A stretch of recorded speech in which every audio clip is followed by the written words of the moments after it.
بسم الله الحمد لله والصلاة والسلام على رسول الله اللهم صل على محمد وعلى آل محمد كما صليت على إبراهيم وعلى آل إبراهيم اللهم بارك على محمد وعلى آل محمد كما باركت على إبراهيم وعلى آل إبراهيم في العالمين إنك حميد مجيد. Inshallah ta'ala, we will continue our talk about Shia. And just one thing I want to mention in the beginning. We'll be talking inshallah about the Ismaili and all of the other you want to say sub-sect, something that is under the Shia, like a subcategory, because the Shia is normally subdivided into 6 sects. There's not only just one Shia. And I want to point out the importance of knowing about these different sects.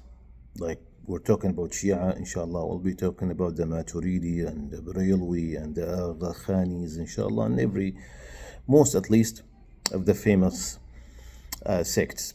Why are we talking about this? Is because people, say Muslims need to be united sometimes, and we need to forget about our differences, which is true sometimes, while some other times is not possible. Certain sects, they have fundamental differences with us, and I mean by us the Sunnis who believe in Quran and Hadith the way it is. Like for example, Shia and Sunnis, they cannot unite, and as much as you would wish for that to happen, it's not going to happen.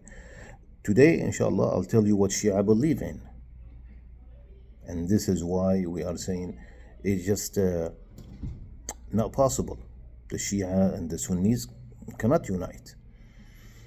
The Shia, like I said, are subdivided into 6 sects.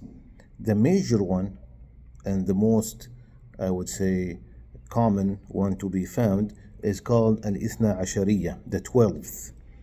Where did this number 12 come from? Because they believe in 12 imams. Those imams, and here is why we cannot unite with them, because of this bad belief, unacceptable. They believe that these 12 imams, they were sent after Prophet Muhammad sallallahu alaihi wasallam from the descendants of Ali and Fatima radiyallahu anhuma. First, they are ma'sumun. They don't make any mistakes. They give them the rank over prophets, so that those 12 imams to the Shia are higher in the prophet in rank than the prophets. Imagine. Number 3, there is a part of God. I'm not gonna say Allah, because Allah is our God, the one that we believe as Muslims, as Sunnis. I'm gonna call him God. They believe that there is a part of God inside of those imams. This is another sect called Hululi, and some of the Sufis believe, the extreme Sufis, that a part of God is within us. So God is within us, basically. So this is the 12 imams. They don't make mistakes. A part of God is within them. They go to their graves and they ask for help.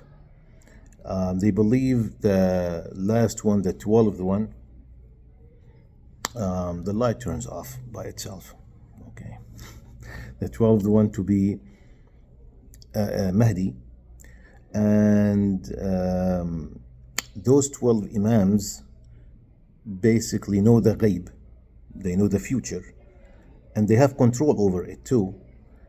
And they will be the ones doing the judgment on the day of judgment. So it's with this way of looking at this concept, it's impossible to unite with our belief as Sunnis, knowing that there is only one God, who is Allah subhanahu wa ta'ala. Nobody is protected from sin and does not make mistakes except the prophets, and they still sometimes can make minor mistakes. We talked about that before. The one who judges everyone is Allah subhanahu wa ta'ala. Allah is not within anybody. We have the soul, if you want to say, but other than that, Allah is not. One of the Sufis, and his name is Al-Hallaj, he used to say, Allah is within me. يعني that's completely out of Islam. So that's why we cannot say that it's possible. The thing about Al-Mahdi, we do believe in Al-Mahdi, but the Shia believe that Mahdi is born or has been born since a long time ago, and he does not age, and he's hiding somewhere under the ground. Of course, we believe as Sunnis that Mahdi will be born at the end of time, like a normal person, like a normal human being, who will be leading the Muslims towards the end. But there is nothing supernatural about Al-Mahdi, yani, from the Sunnis' perspective. So, inshallah, in the next video, I only can make about 6 or 7 minutes, otherwise it cuts off. And we'll talk more about the belief of the Shia and the different sects, the Ismailis and the other, the groups that people asked about, to see the differences between them, and the Zaydis and all those, and which groups later on we say we as Sunnis can actually forget about our differences with them and unite. It's possible. With some groups, we have very few differences, and it's not fundamental. It's not aqidah thing. It's not about shirk. We cannot unite with somebody who believes that Allah subhanahu wa ta'ala, astaghfirullah, is within the people and all that. So this is important for us to know, inshallah. Like I said before, if you have any questions or comments according to this topic, please feel free to post it, inshallah, in the group. Subhanakallahumma wa bihamdika, ashhadu an la ilaha illa anta, astaghfiruka wa atubu ilayk. Alhamdulillahi rabbil alamin.